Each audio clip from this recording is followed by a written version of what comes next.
प्राचीन ज्ञान सच्चा ज्ञान में प्रियदर्शियों को एक सांप का बदला है। सांप एक ऐसा जीव होता है जिसके पास मणि भी होती है। कहानी शुरू करने से पहले जो लोग उनतर से न जुड़े हैं, हमारी चैनल हमें के सब्सक्राइब करें। प्राचीन काल में एक किसान रोज अपने खेत में काम कर कर लौटता था। किसान बैलों की जोड़ी लेकर और अपने खेत में जोत करता था। अगर किसान तकरीबन अपने स्वभाव के खेत के अंदर तलिए हर बैल की घात से जोत नूट कर लेता था। किसान के खेत के 3 कोने खोद देता है और जब चौथे कोने में किसान पहुंचता है तो वहाँ पे धीमक जो बम्बी बनाती है वो एक छोटी सी बम्बी थी। अब वो किसान उस बम्बी को भी खोदने लग जाता है। जैसे किसान कुल्हाड़ी से उस बम्बी पे मारता है तो वो बम्बी खोद जाती है और बम्बी खोदने के बाद एक सांप के 2 टुकड़े हो जाते हैं। जब सांप के 2 टुकड़े हो जाते हैं, सांप बीच में से कट जाता है। अब उस सांप के 2 टुकड़ों को देखकर किसान बड़ा दुखी हो जाता है। सोचने लगता है कि आज मेरे से बहुत बड़ा जघन्य अपराध हुआ है। किसान अपने मन ही मन बहुत पछतावा करता है। जब किसान उन दोनों सांप के टुकड़ों को दूर हटाता है और गौर से देखता है तो उसे पता चलता है कि खोदी हुई बम्बी के अंदर एक छोटा सा सांप का बच्चा था। ये देखकर किसान और भी दुखी हो जाता है। किसान अपने घर आ जाता है और उस सांप के बच्चे को अपने घर में रखता है।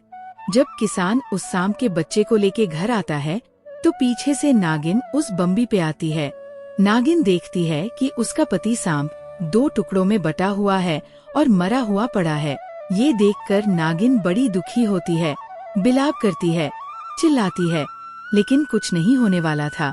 अब वो नागिन उस बम्बी के अंदर घुसती है और उसके बच्चे की तलाश करती है तो उसे उसका बच्चा भी नहीं मिलता है। अब वो नागिन और भी ज्यादा दुखी हो जाती है, बहुत रोती है, चिल्लाती है, बिलाप करती है, क्योंकि अब उस नागिन का पूरा परिवार ही उजड़ गया था।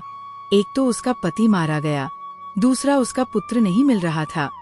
अब वो नागिन सोचने लगती है कि जिसने भी मेरे पति को मारा है उसी ने शायद मेरे पुत्र को भी मार दिया है।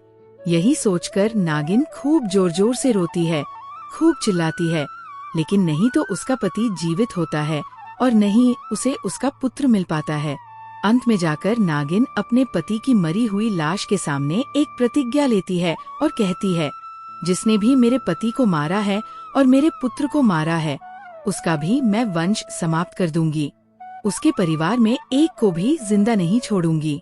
इस तरह की प्रतिज्ञा नागिन ले लेती है और अब वह इस तलाश में लग जाती है कि मेरे पति और मेरे पुत्र का हत्यारा कौन है, उसका कातिल कौन है। अब दूसरे दिन किसान फिर से अपने खेत में जाता है और बची हुई जमीन को कुल्हाड़ी से खोदने लग जाता है। जैसे ही किसान खेत में पहुंचता है और जमीन को उसी कुल्हाड़ी से खोदने लगता है जिस कुल्हाड़ी से सांप की मृत्यु हुई थी, तो उस दिन नागिन भी उस बम्बी पर बैठी हुई थी, अपने पति की लाश के आसपास मंडरा रही थी। जैसे ही किसान उस कुल्हाड़ी को लेकर जमीन खोदने लगता है, नागिन की नजर उस कुल्हाड़ी पर चली जाती है और कुल्हाड़ी को देखती है कि उस पर खून लगा हुआ है। कुल्हाड़ी पर लगे खून को देखकर नागिन सोचने लगती है कि यही वो किसान है जिसने मेरे पति और मेरे बेटे को मारा है, मेरे पुत्र को मारा है। अब नागिन को ये पता चल जाता है कि उसका पुत्र और उसका पति का कातिल कौन है। अब नागिन अपनी प्रतिज्ञा पूरी करने में लग जाती है। वह सोचने लगती है, सबसे पहले इस किसान के घर का पता लगाऊंगी, उसके बाद ये पता लगाऊंगी कि उसके परिवार में कितने सदस्य हैं, फिर एक एक को डसना शुरू करूंगी, एक एक को गिन गिन के मृत्यु के घाट उतार दूंगी। इस तरह की एक रणनीति नागिन बना लेती है। जैसे ही किसान शाम के वक्त खेतों से काम बंद करके अपने घर की तरफ लौटता है तो नागिन भी किसान के पीछे पीछे उसके घर की तरफ रवाना हो जाती है। जैसे ही किसान अपने घर के अंदर जाता है, नागिन भी उसके पीछे पीछे उसके घर तक पहुंच जाती है। अब किसान घर के अंदर घुस जाता है और उसकी पत्नी दरवाजा बंद कर देती है, जिससे नागिन बाहर रह जाती है। नागिन किसान के घर के अंदर प्रवेश करने के लिए जगह ढूंढती है, लेकिन उसे कहीं भी जगह नजर नहीं आती है।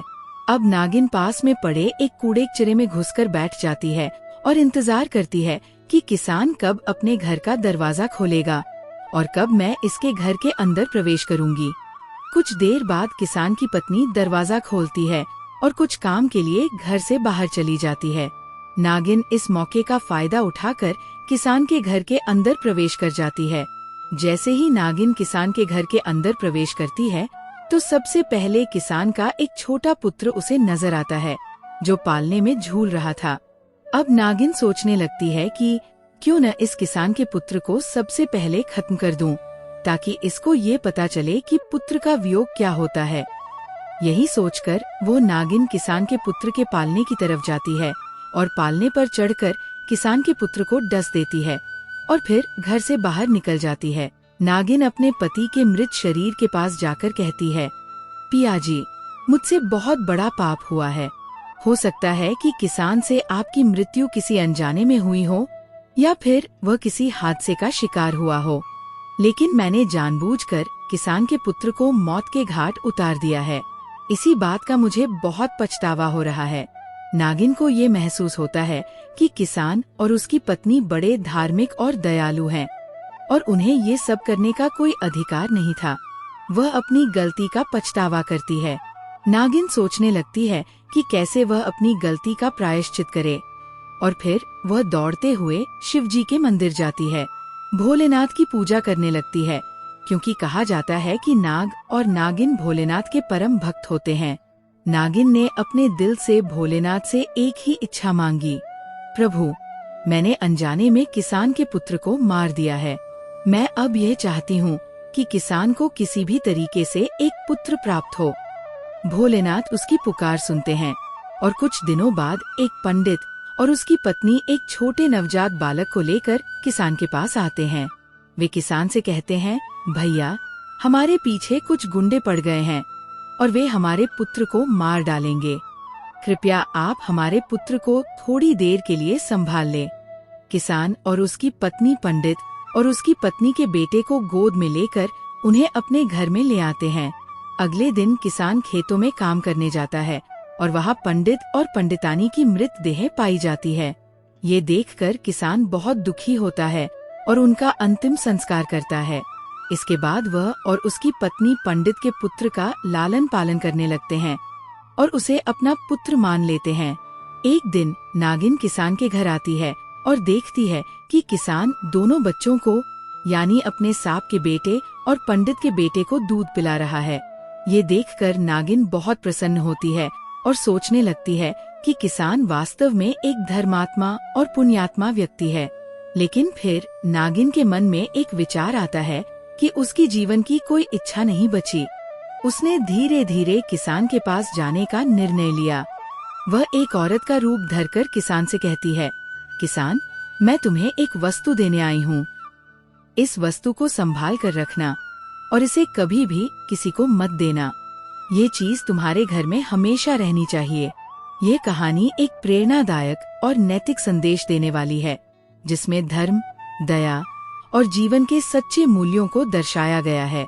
किसान और उसकी पत्नी ने अपनी भावनाओं और कार्यों से ये साबित किया कि वे सच्चे और धर्मात्मा हैं और उनका जीवन किसी भी बाहरी परिस्थिति से प्रभावित नहीं हुआ। नागिन, जिसने पहले गलतियां की थीं, वो अब अपनी गलती को स्वीकार कर और पश्चाताप करके किसान और उसके परिवार से जुड़ी हुई है। वह किसान को एक नागमणि देती है, जो किसी भी जहर का प्रभाव समाप्त करने की क्षमता रखती है। इसके साथ ही वह अपने बेटे को सही दिशा में बढ़ने के लिए प्रेरित करती है। कहानी अंत में एक सकारात्मक और आशावादी संदेश देती है कि यदि व्यक्ति अपने कर्मों में सच्चाई, दया और श्रद्धा रखता है, तो जीवन में किसी भी कठिनाई से पार पाया जा सकता है। किसान और उसकी पत्नी ने अपने दिल की सच्चाई से न केवल अपने बेटे को सही दिशा में लाया, बल्कि नागिन के पुत्र को भी प्रेम और स्नेह दिया। कहानी में दिखाया गया है कि धर्म और अच्छाई हमेशा किसी भी कष्ट